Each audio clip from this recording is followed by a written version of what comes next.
So it looks as if we're about to sell our beloved club captain, Christian Romero, to Atletico Madrid for 35 million quid. Now, judging by the transfer fees being paid for other, what I would consider lesser players this summer, that fee makes no sense to me at all. I want to start this video by doing a quick comparison, and I want you guys to imagine that the only thing you know about these two players is that one is worth 35 million and one is worth 50 million. So on the screen here, we've got some core information about Jan-Paul Van Hecke and Christian Romero, okay? So starting with their age, Van Hecke is 26, Romero 28, so slightly more experienced. Contract's expiry. Van Hecke's contract, when at Brighton, was expiring in 1 year. Romero still has 3 years left to run on his deal. Van Hecke has made 134 top flight appearances. Christian Romero has made 227. So you can see, vastly more experienced. International caps. Van Hecke's got 14 caps for the Netherlands. Romero has 57 caps for Argentina. Major honours. Van Hecke is yet to win a major honour. Romero, on the other hand, has won the World Cup, the Copa America and the Europa League. Now there's a quick note on there about the goals they score as well, so you can say they're both goal scoring centre backs. So based on that core information, which one is worth 50 million quid? Which one is worth 35 million quid? Well, you'd be wrong, because apparently Van Hecke is worth 50 million quid and Christian Romero is worth 35 million quid. Now, one bit of information I didn't include on those core statistics is that Christian Romero earns 190 grand a week. Now, in the scenario we're in, where the player wants to leave, we want the player to leave, I can see the need to get that money off the books. But the player, in my opinion, is worth more than 35 million. So if no one meets our valuation this summer, what's wrong with keeping him until January when the next window opens? It only costs us 4 million quid, and at the end of the day, we make more than that on a single match day. So what's the big deal? Now, the fact that he won't be playing for those 3 or 4 months until January does devalue him slightly, but think about what the January transfer window is. It's 2 scenarios. Number 1, you've had a really great start to the season. You want to strengthen further to push on for a better league position, for honours, for European qualification, etc., etc. And so in that case, Romero becomes a must-have. In the other scenario, you've started the season very badly. You're looking for reinforcements to save the season. Again, this makes Romero a very valuable asset. And so going back to my original point about his valuation, either of those scenarios gives us good leverage in terms of negotiating a transfer for Christian Romero. And also the other thing, would I be sad to see him rot in the reserves for 3 or 4 months? Absolutely not. Now, some people have mentioned to me that because Romero wants to leave and because the club want him to leave, that devalues him a little bit. But I don't buy that argument whatsoever.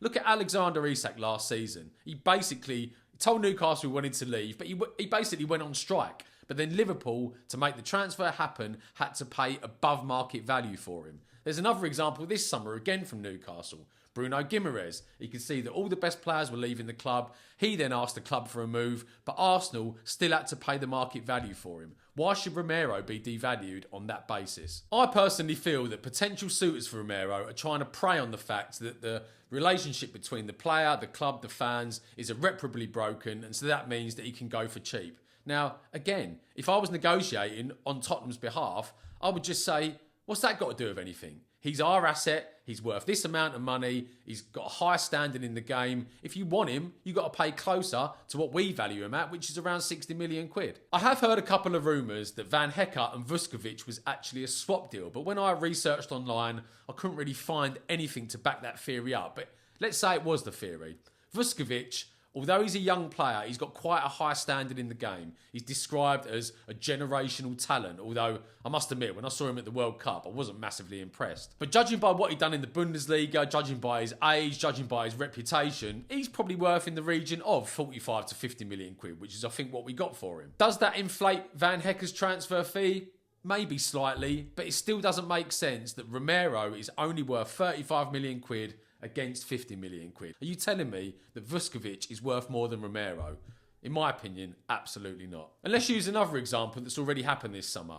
Elliot Anderson is at Forest. Man City say they want the player. Anderson wants to move. The Forest then go to Man City and say, you know what? We think Elliot Anderson's worth 115 million quid, but the player wants to move, so you can have him for 70 million quid.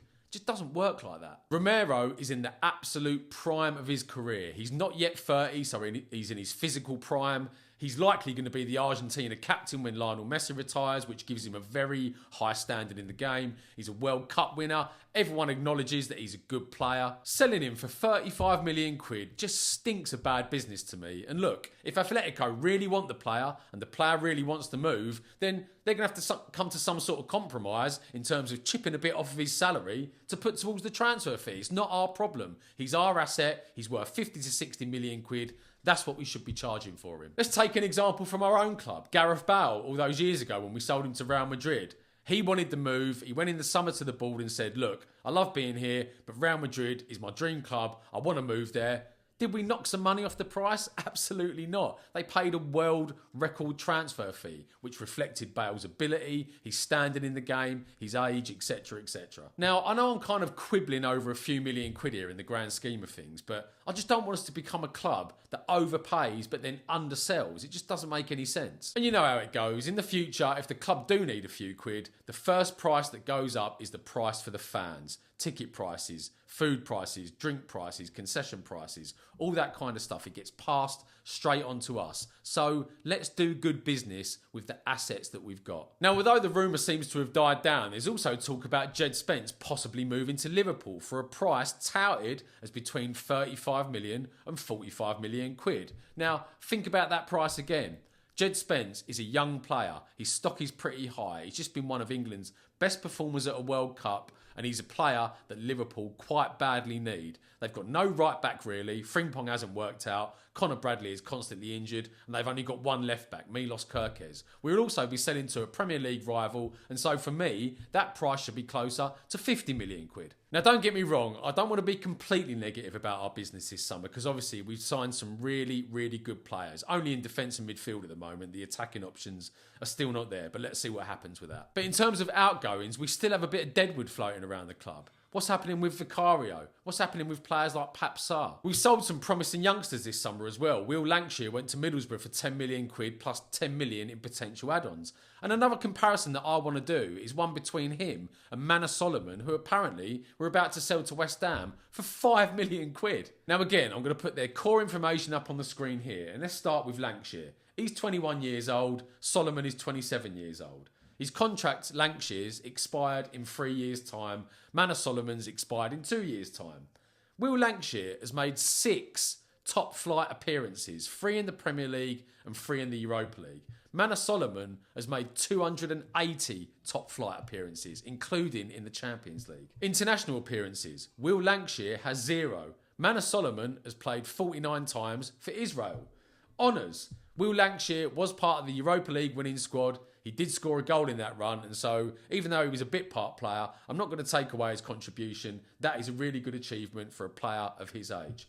Manor Solomon has won the Ukrainian Premier League, the Ukrainian Cup, and the Championship when he was on loan at Leeds. So that's a pretty decent list of honours. Just some notes at the bottom there, other information. Will Lancashire has played 3 times in the Europa League, scoring 1 goal. Manor Solomon has played 5 games in the Champions League and scored 2 goals, and he's made 3 appearances in the Europa League, also scoring 1 goal. Now, if Will Lancashire is worth 10 million quid, what is Manor Solomon worth? It's not 5 million quid, is it? You're talking 20 million quid. 15, 20 million, maybe 25 million quid for a player of that experience in his physical prime, has played in the Champions League, has scored in the Champions League, has played for big clubs across Europe, Shakhtar Donetsk, Fiorentina, obviously Spurs. What's going on with that valuation? Now look, I did make this video on the basis that I feel like I'm missing something. So if you guys know more about this stuff, please let me know in the comments. Please educate me, because to me at the moment, it makes absolutely no sense whatsoever. I can't get my head around these valuations. If you enjoyed the video, if you enjoy content like this about Spurs, please think about liking, subscribing. It'd be great to have you back on the channel. And until the next video, let's see what happens in the transfer market. Let's see if we can get some more money for these guys. Let's see if we can sign some attacking players, hopefully. And I will see you on the next one. Come on, you Spurs.